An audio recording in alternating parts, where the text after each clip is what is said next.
Welcome to the Sailor Jimmy Podcast, your one-stop shop for raw takes on current events, sports, news, and everything in between. Inspiring people to chase their dreams, share their success stories, and find joy in life. Now, here's your captain at the helm, U.S. Navy veteran, Jimmy Rogers. All right, welcome back to another episode of the Sailor Jimmy Podcast. Glad to be back here in the studios at Beefy Marketing. We've got a very, very special guest on the show today. As you guys know, the 4th annual Appeal for a Purpose Crawfish Festival is coming up in about 3 weeks, and one of our headlining bands is the Sawyer Brown Band. Maybe my generation, but a generation before, back in like the 80s, 90s, you guys may remember them. Hugely popular in the 80s and 90s. They won a show called Star Search, and after they won that show, their career just kind of took off like a rocket. So Mark Miller, lead vocalist for Sawyer Brown, is going to be joining us here in just a few minutes. Before we get to that, I want to thank our show sponsor, Captain Brad's, out here in Tomball, Texas. Probably heard me talk about them many, many times on the show. Captain Brad's, my favorite seafood spot, my favorite restaurant really in Tomball, off 249 in North Point area. They're right in the heart of crawfish season right now, so they're serving up some wonderful crawfish and then all your favorite seafood platters and all your favorite seafood, anything you like seafood, oysters, crab legs, lobster tails. They're always running some sort of chef special as well. Follow them on Facebook and on social. They post a lot of dinner specials and different things they got going on. But Captain Brad's, they've been a great sponsor of the show for many, many seasons. So thank you, Captain Brad's. Make sure you guys get over there, check out Captain Brad's, grab some lunch, take the family out for dinner. You will not regret it. It is one of my favorite spots. Without further ado, we'd like to welcome Mark Miller, lead singer of Sawyer Brown, to the show. Mark Miller was born in Ohio but moved to Florida when he was in the 8th grade. Growing up, he played basketball, went to the beach, worked at Walt Disney World, and went to school pretty much in that order. He was on the basketball team at the University of Central Florida when he started writing songs. Finally deciding to move to Nashville to focus on singing and songwriting, the move worked out okay. Mark has written many of Sawyer Brown's hits, including Step That Step, The Walk, Thank God for You, The Boys and Me, as well as the band's anthem, Some Girls Do. Mark discovered the band Casting Crowns and has produced all of the band's CDs, winning a Grammy for his work with them along the way. In April 2013, Ring the Bell, a movie that Mark wrote and produced, was released, and he has more movies in the pre-production stage. He doesn't sleep much. Mark and his wife Lisa have 2 children, Madison and Gunnar. They own their daddy. Okay, so Madison and Gunnar, own their daddy. Sounds about right. It's probably what my kids will do to me one day. They're going to own me. I got to say, I stayed up a little late last night. I watched another podcast of yours that you were on back maybe 2 years ago, doing my homework on you. So I got to know you a little bit. But we want to start out doing what we call a little this or that. We're looking for a one-word response just to get the brain moving a little bit. Okay. Dine in or dine out? Dine out. Coffee or tea? Tea. 90s country or 80s country? Oh. I knew that one. Oh, man. 90s. It's hard to beat the 90s. Dream job? Wow. NBA. If you could cure one thing about the world, what would it be? Cure one thing? Yeah, one thing. Cancer. It's a very common answer. And then the last one is college basketball or NBA? You can tell I did my homework on you. College. All right, well, thanks for that. I read that you did play basketball in high school and at Central Florida. Uh-huh. It's in the middle of March Madness right now. Have you been watching the tournament? Do you have a selection or a pick to win it all? You know, I kind of think Marquette maybe, just because I know Shaka, and I know how he prepares, and he's always up for the moment, right. And his teams are. So I think Tennessee's got a real legit shot. I think the teams with older players, you see like Kentucky and Auburn, the younger players, right. Those, I don't think those kids are ready for the moment. That's interesting you say Marquette. I played high school basketball with Jimmy Butler, who went to Marquette and played under Buzz Williams. Marquette if I believe the other night had a close game that didn't they sneak one out? They pulled one Yeah, out they late. did. Yeah. They had a close game. Yeah, yeah. I always think that's good though. Early on in the tournament, Right. kind of wakes you up. All right. Well, I'm picking University of Houston because I'm over here in Houston, and we're all excited because we got the number 1 seed this year, and we got a good team. And last year we went to the Final Four. I think Houston could win it. I mean, they're all. I think UConn is so strong. Right. And Danny Hurley is a great coach. But I think I've seen Houston play a couple of times. I saw them play live against UCF. They're good. They're really good. Yeah, and great, and they're well coached. And Calvin is a great coach. Yeah, they're well coached as well. And then you got Purdue. I forget the guy's name, Edley or Eddie, the tall Eddie. Yeah, he's a dominant player too. So it'll be interesting to see who pulls it out. Tell me a little bit more real quick about your basketball career. I'm just interested because I grew up playing high school basketball, and basketball was my first love, and I just wanted to know more about your experience. And can you share a memory that you can remember playing the game that maybe like one of your fondest memories? Probably. So my dream, I'm 5'9", so my dream was I loved basketball, and I was really good at it. I just ran out of DNA. But you had a big heart. My dream was to play college basketball, and in Central Florida, I grew up in a little town called Apopka, Florida, and we had this legendary coach named Torchy Clark at Central Florida, and their program was really, really good, and I was a freshman, and we were ranked number 4 in the nation at the time, and we had 3 All-Americans on the team, and we were Division II at that time, and we were really, really good, but I would only get to play it like at the end of the games. All the younger guys would, because we were legit. We had three All-Americans on the team. We had the nation's leading scorer on our team, Bo Clark. His dad, Torchy Clark, was our coach.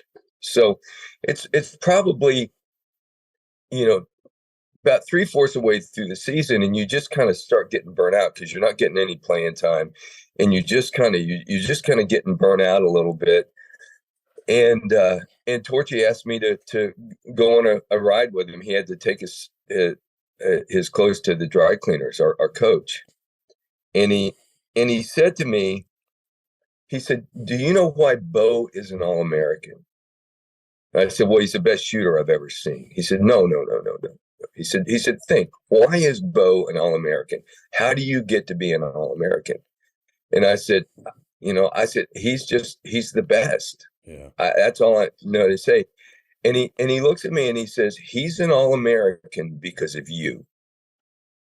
He said he has to go up against you every day, and you eat his lunch in practice. You never take it easy on him. And all of a sudden, and it was like, wow. Now, whether that was true or not, it probably wasn't. But that was, and later in life, going, man, he just recharged my battery. Yeah. We would have practices that Bo would come up and say, "Hey, man, back off just a little bit today. I'm not having a great day." And I would look at him and said, "I can't.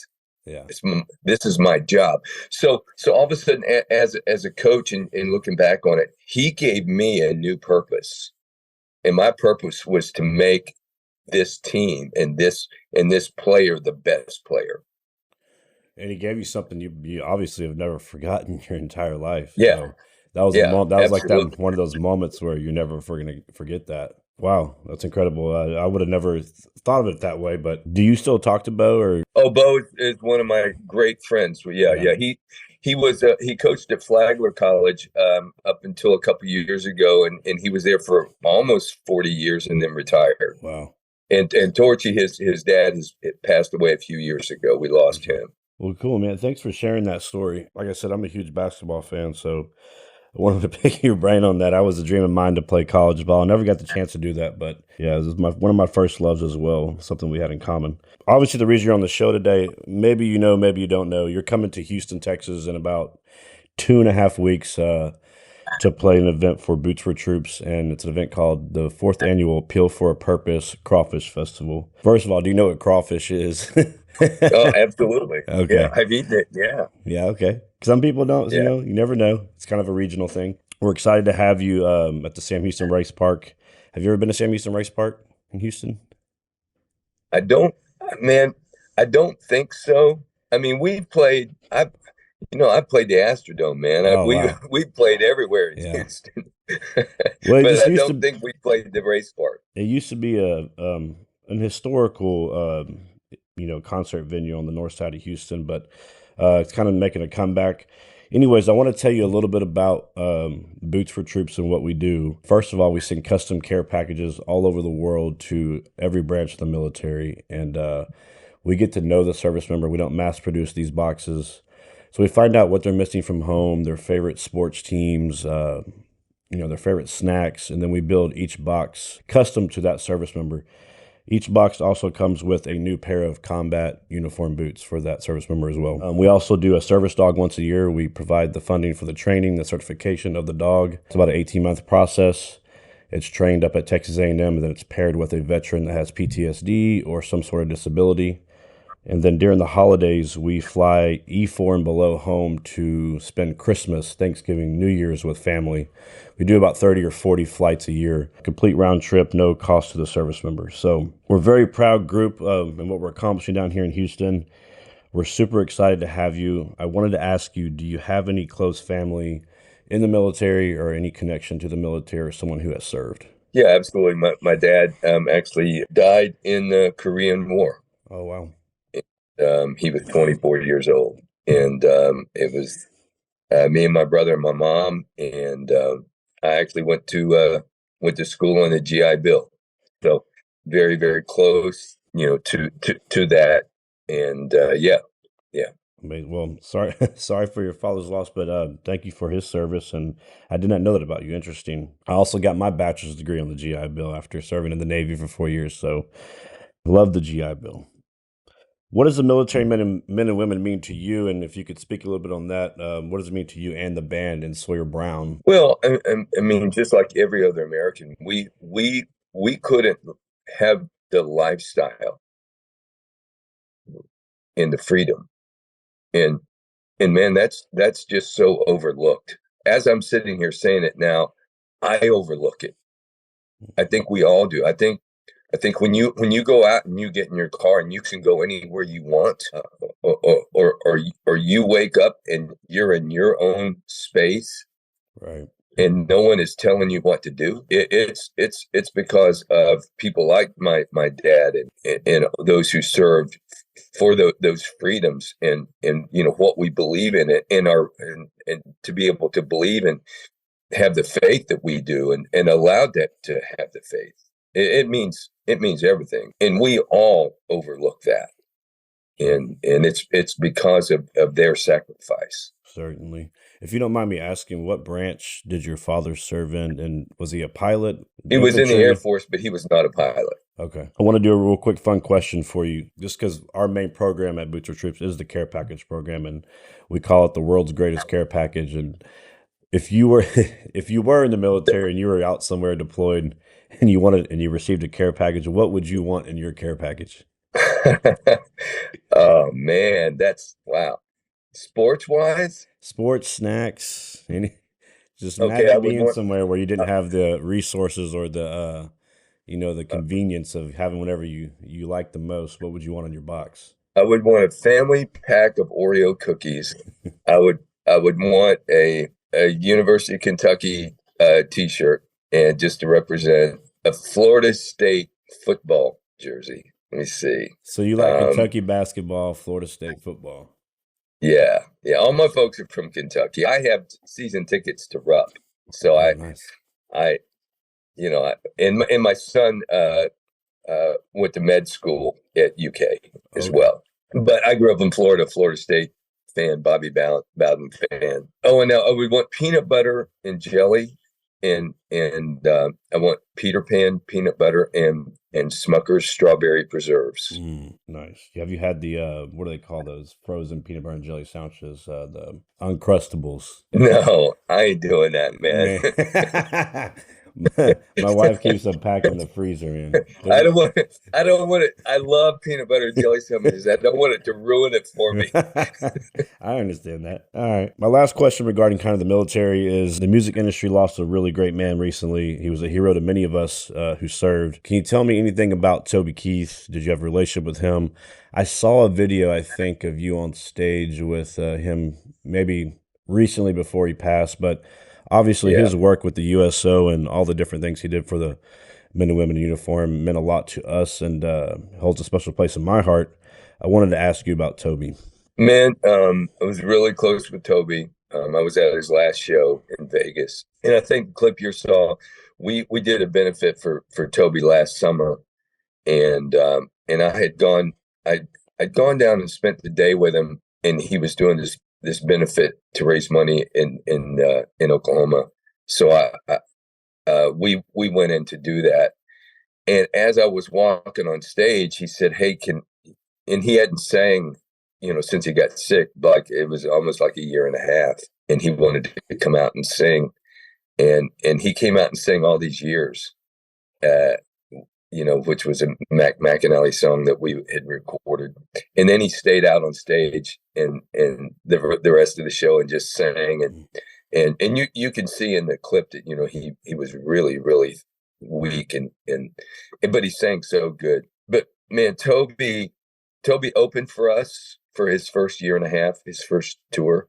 So he was our opening act, and we just became really, really close. But I will tell you this, he was so passionate. His dad, HK, really did have in the song One Eye. And Toby was a man's man. I mean, he was everything. He was everything you thought he was. He was 6'5". He was a beast of a man. Man,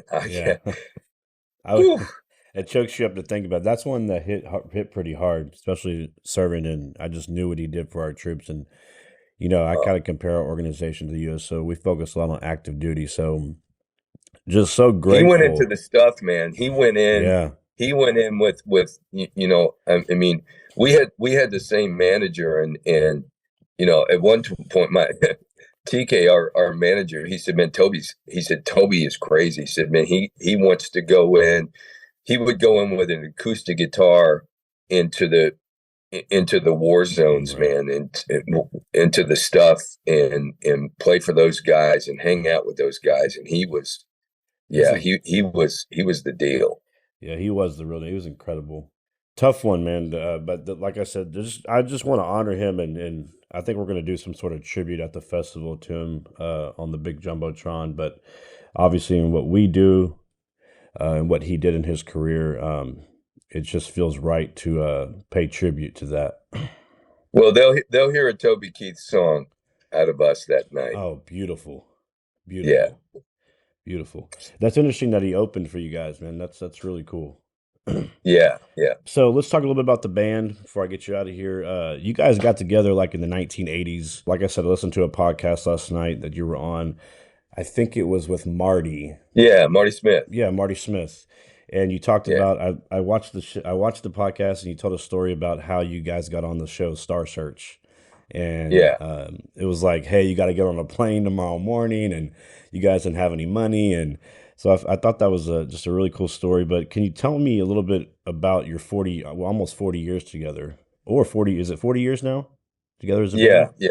This is our 40-year anniversary tour. We got a new album out called Desperado Troubadours, a book that just came out, and then a documentary on the band will be out a little bit later in the year. Yeah, 40 years, man. It's 24 albums, 51 chart records. So we've been pretty blessed.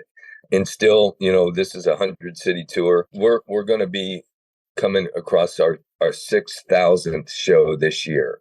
Wow. And the only year that we didn't tour was during COVID in that 40 years. Yeah, I heard that on the podcast that you guys had like an 80 city tour that got canceled or something like that. Yeah, yeah, So yeah. probably a rough time. It was weird, man. It's weird for everybody, but yeah. My favorite song of yours is a song called "The Walk," and I was thinking about doing some research on it last night, but I wanted to wait and ask you. Can you tell me the song? What is that song written about? What is the story behind that song? Well, I told you early that my father had passed away in the service, and my grandfather became my father figure.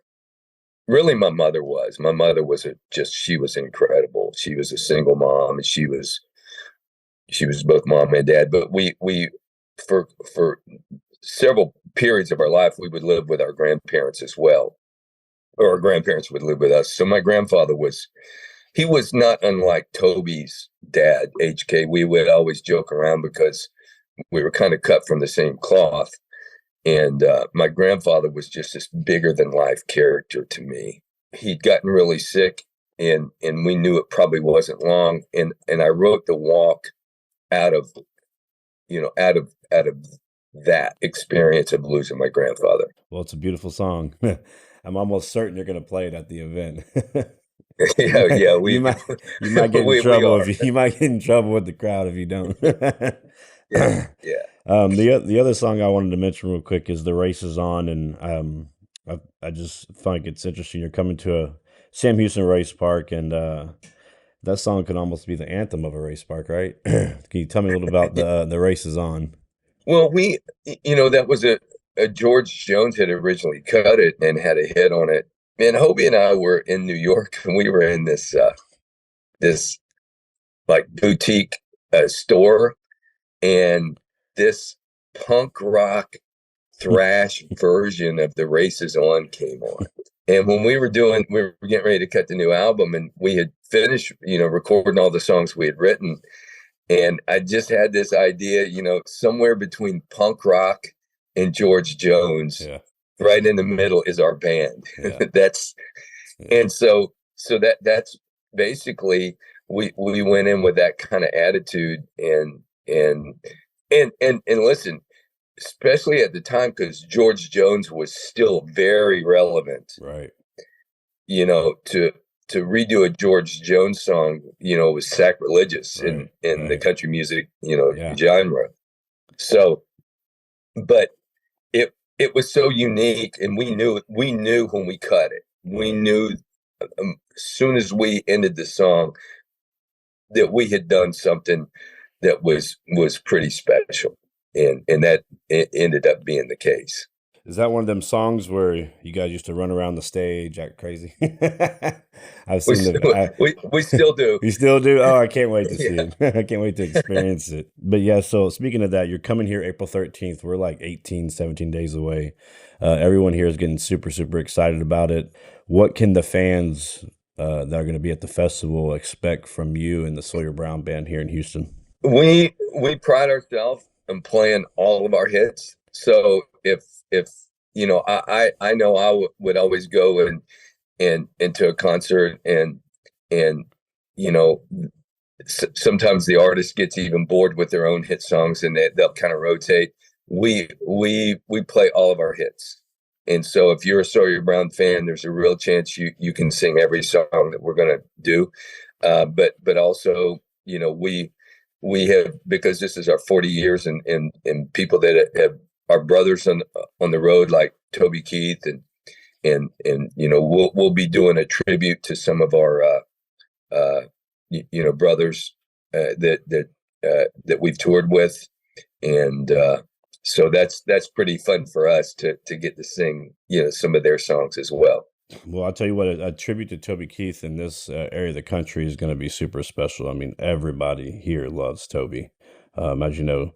Texas loves their veterans and the military, so I'm so happy to hear that. Anyways, well, thank you for taking the time today, Mark, to spend a little time with us. And like I said, we're really looking forward to having you at this festival. This is a 100%.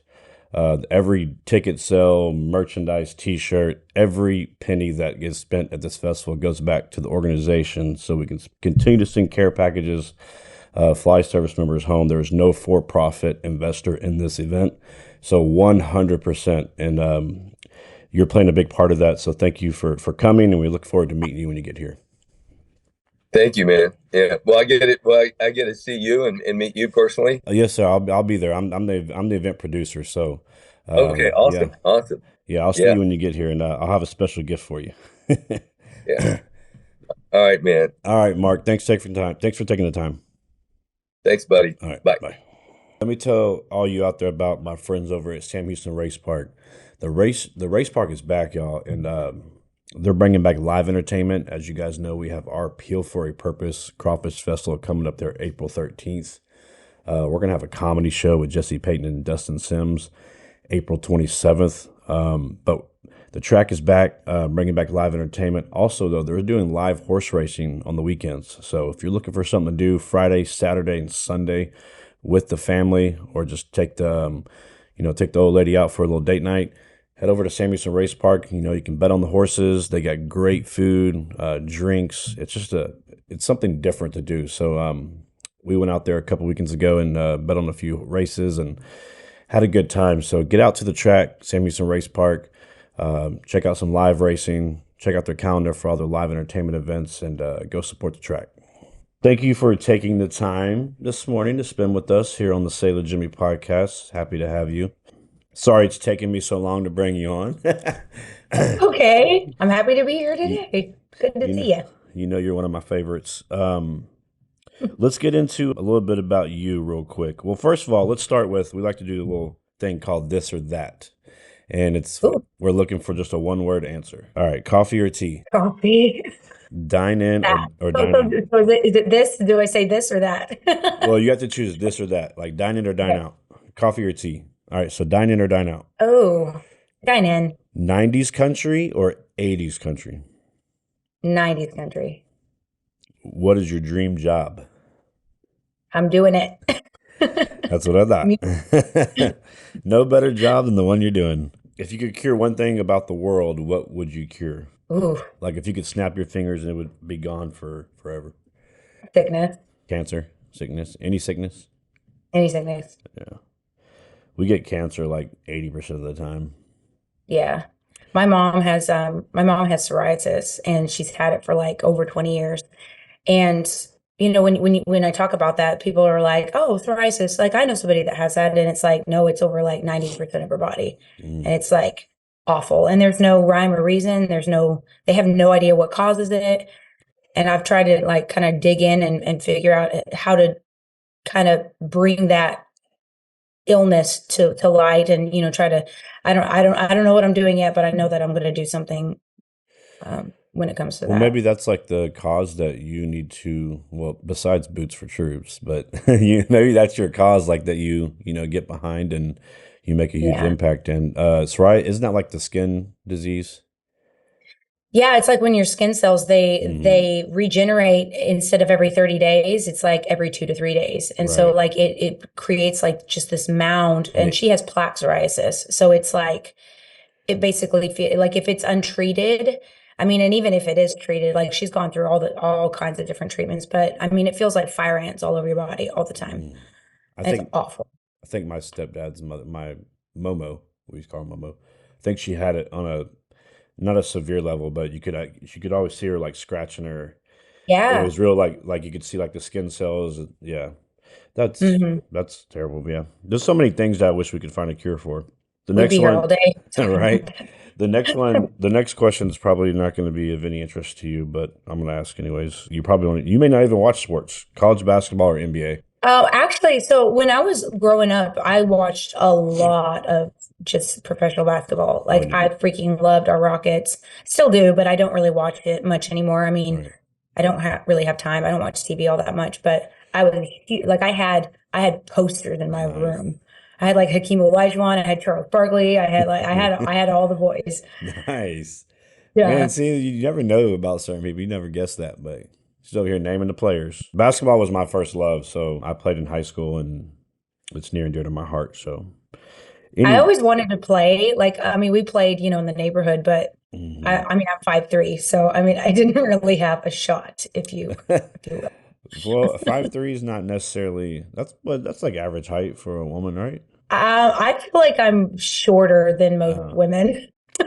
I bet you were good. You probably played really good defense or something. Oh yeah, yeah. I actually did pretty good at that. 'Cause All I'm right. little and you can't see me. I'm just imagining you right now. It's making me laugh. Okay, so let's talk about your music career a little bit. What is your earliest? When did you start singing, like as a child, or what's like your earliest memory of when you decided, man, I really like to sing? So I'm kind of weird in the aspect of like I remember so much from my childhood, and I remember so much from a really freakishly early age. Like my sister is 3 years younger than me, and I remember a lot of things before she was even born. But I was always singing, and my mom actually kind of taught me how to sing harmony. Like we'd sit and like we'd have like our little hymn books, and we would just sing like hymns and stuff like that. And so she taught me how to sing harmony. I remember that before my sister was even born. And when my sister was born, I would like entertain her in her crib, like while my mom was like cleaning house or doing what, taking a shower after she had a newborn baby. But I remember like I had my little tape recorder and I would write her like these little songs and I'd sing them to her. And like I was probably like 3 or 4 at Three that or time. four. Wow. There's no way I could remember it being 3 or 4. I think I can remember back to like 9. So yeah, that is freaking. Really? Yeah, I think that is freak. Well, like I can remember like because I saw like home videos, but I don't remember like in my Right. head. But that is freakishly early. That's interesting. But did you have one of those tape recorders like the ones that you held like on Home Alone where you would like had like the little microphone coming out and then like you would sing into it and then you would play it? I had that later on, but I had like my mom got me like this little it was like it was like from Toys R Us or something. It was like a little box. Yeah. It was like red, white, and blue. And it had like this, it had a big microphone. And so you just pull it off the side and it was super cheesy and corny, but I mean it did the job. Well, at least you got to hold the microphone. It felt like you were almost performing, you know? Yeah. Yeah. But then I had the little handheld later, like the little micro cassettes. Uh-huh. When I figured out my dad had one of those, I was like, Dad, can I have this, please? So he was like, well, I'm not using it. Go ahead. I mean, I don't know. I don't have a daughter yet, but I mean, how do you tell baby girl no, right? I mean, my dad is pretty Right. cool. My mom and dad both are cool. Well, you recently played a really cool stage at the Houston Livestock Show and Rodeo, the Hideout. I wasn't able to be there, but I saw videos and pictures, and man, the place was packed. I know that was the night that Lanny Wilson was performing, so you got to meet her. So you had a really special evening at the rodeo this year, and I wanted to talk to you a little bit about it, let you kind of share your thoughts and feelings and emotions on what that meant to you. I've seen a lot of people that played the Hideout to go on and play the main stage at some point in their career. So what did it mean to you to get to play that stage? It was huge. I mean, I've had such a huge support when it comes to my rodeo people and the people that have really gone to bat for me and given me the opportunity to even do it.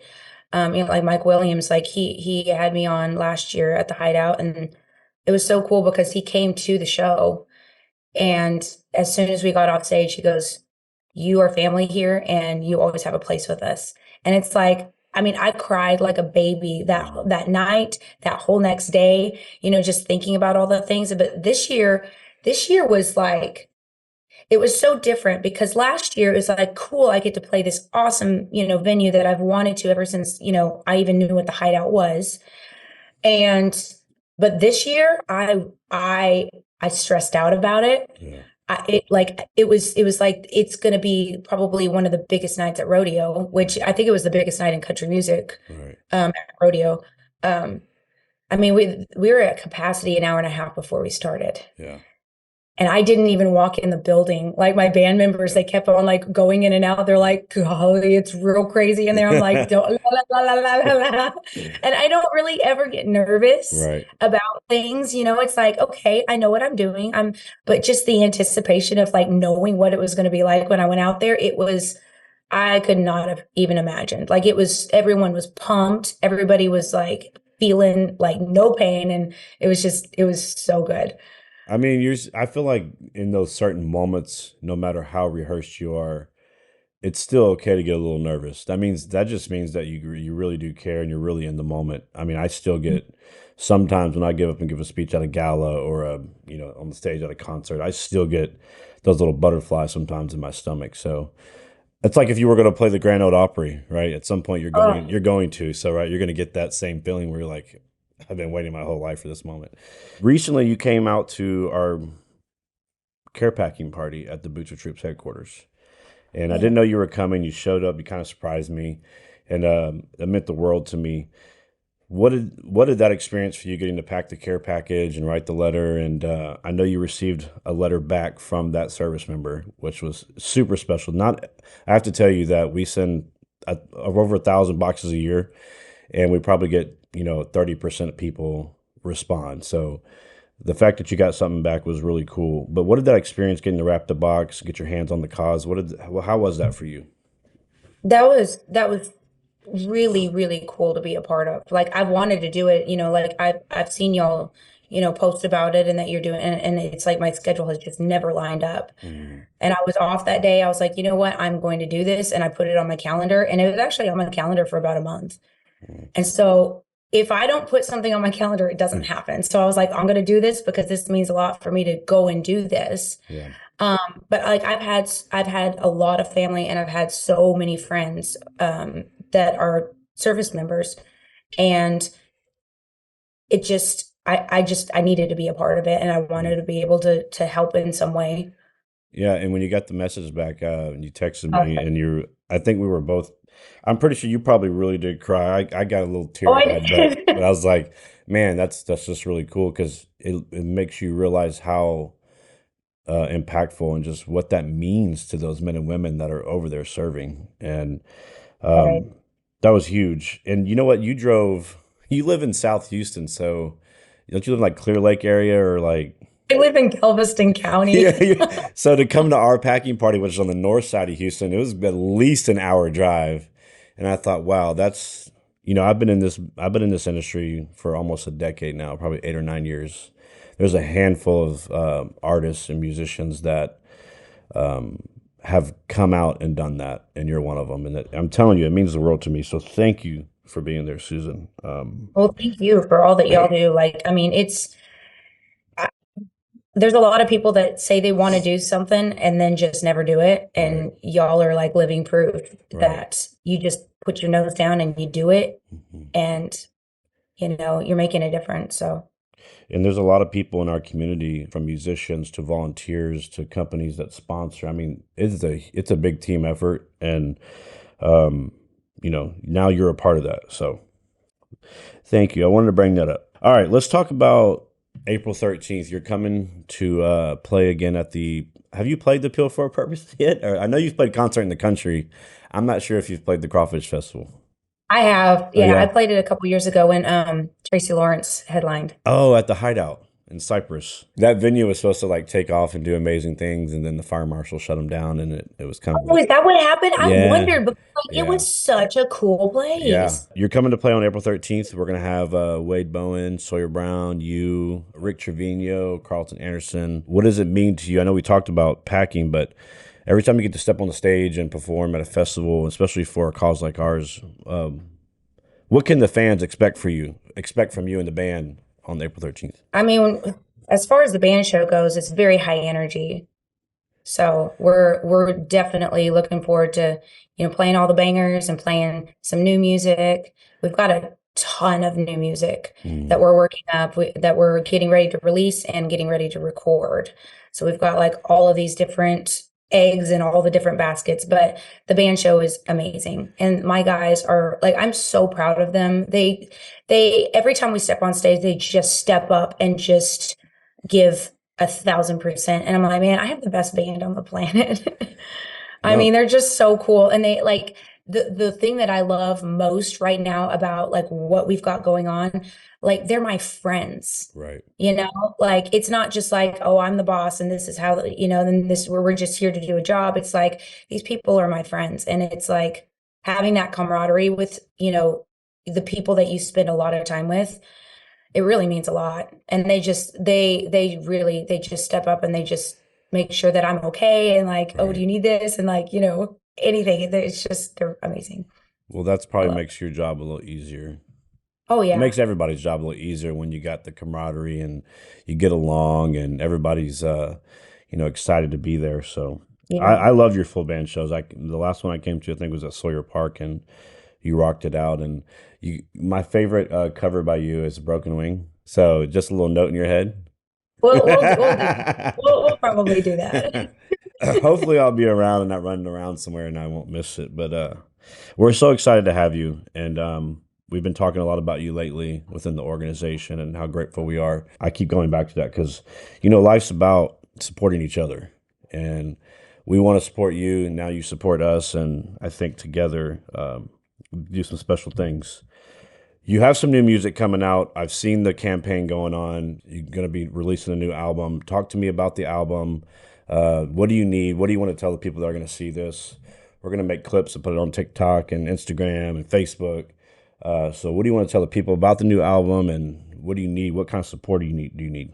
So right now we're doing a campaign to basically get in the studio and record the album. So instead of waiting for everything to be completely recorded, mixed, mastered, manufactured until we have like the actual CD and records and all that kind of stuff, we are raising funds on the front end.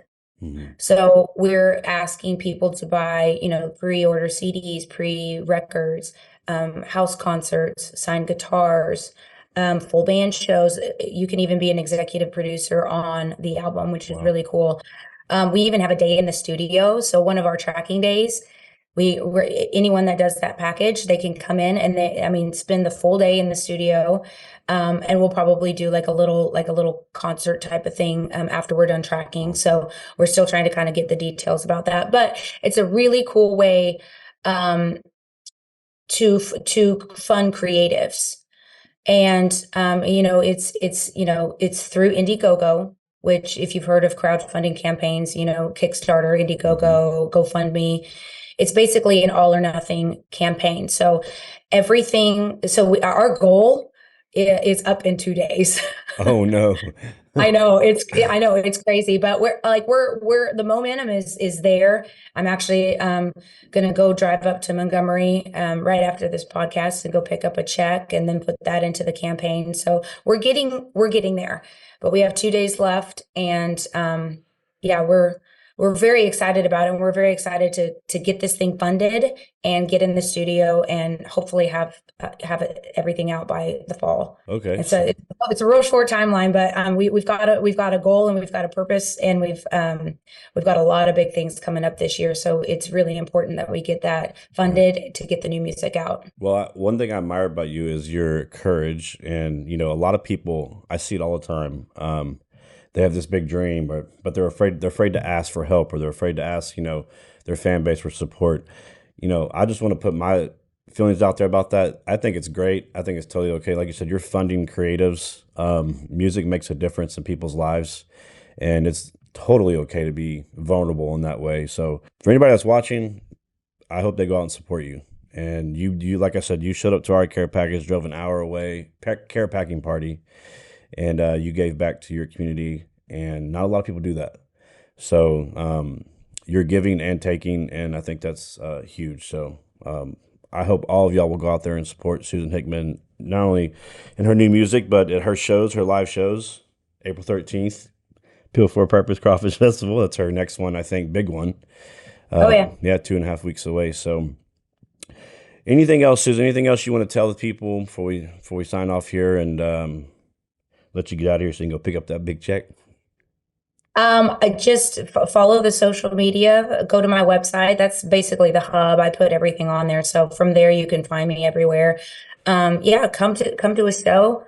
The April 13th is going to be so much fun, and we're really looking forward to that. So we'll have the big band that day. So that's going to be really, really fun. But yeah, SusanHickman.com. And from there, you can find all the information about where I'm at, what I'm doing, when the new music is coming out. And then, of course, that Indiegogo campaign, that video is on there, and you can find out how to get to the campaign pretty easily. Do you have you ever played Sam Houston Race Park before? I have. Oh, you have? I have. Oh, wow. Actually, several times. So one of the biggest shows that I ever did, starting out, we did the 93Q, what was it? Day in the Country? Day in the Country, yeah.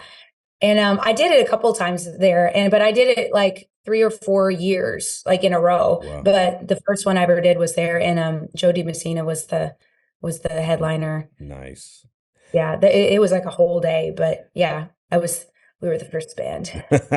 Man, I went there maybe like a year ago, and just for my initial meeting with them, and they took me down this hallway in the admin building, and there was all these posters from all these previous events that they had in the 90s and early 2000s, and it's like Roger Creager was like 25 years old, like a little baby. Yeah, I was like looking at all Doug Stone, like all Doug Super and all the great people that have played there. So I think a lot of people are excited that the track is bringing back the live music and entertainment. So it's going to be a lot of fun. I'm so excited about that because, I mean, some of the first concerts that I ever really went to as an older person, like kind of coming up, like I saw Roger there. I saw, Cross Canadian Ragweed, and like back when they were, Man, can we get them back together for one more show? I know. They won't come do on, it. Cody. Come on. They won't do it. No, but I was walking through the venue the other day, we're discussing setup and stuff, and I'm walking through. I'm like, this place was built for this. This is. I know it's a horse park, but it's built for live entertainment, and I can't tell you how excited I am to get the festival and the concerts going back out there. So hopefully it turns out well, and there's a good turnout, and it's successful, so we can continue to do it. It will be. All right, Susan, thank you so much for joining me. Have a good rest of your day, and I'll see you soon. Sounds good, and thanks for having me on. All right, bye. Bye. Thanks for listening to the Sailor Jimmy Podcast. Be sure to subscribe on your favorite podcasting platform so you never miss an episode. For more information or to connect with Jimmy, check us out on the web at sailorjimmy.com, on Facebook at facebook.com/SailorJimmyTX, on Instagram at SailorJimmyTX, and on TikTok at SailorJimmy. We'll see you next time.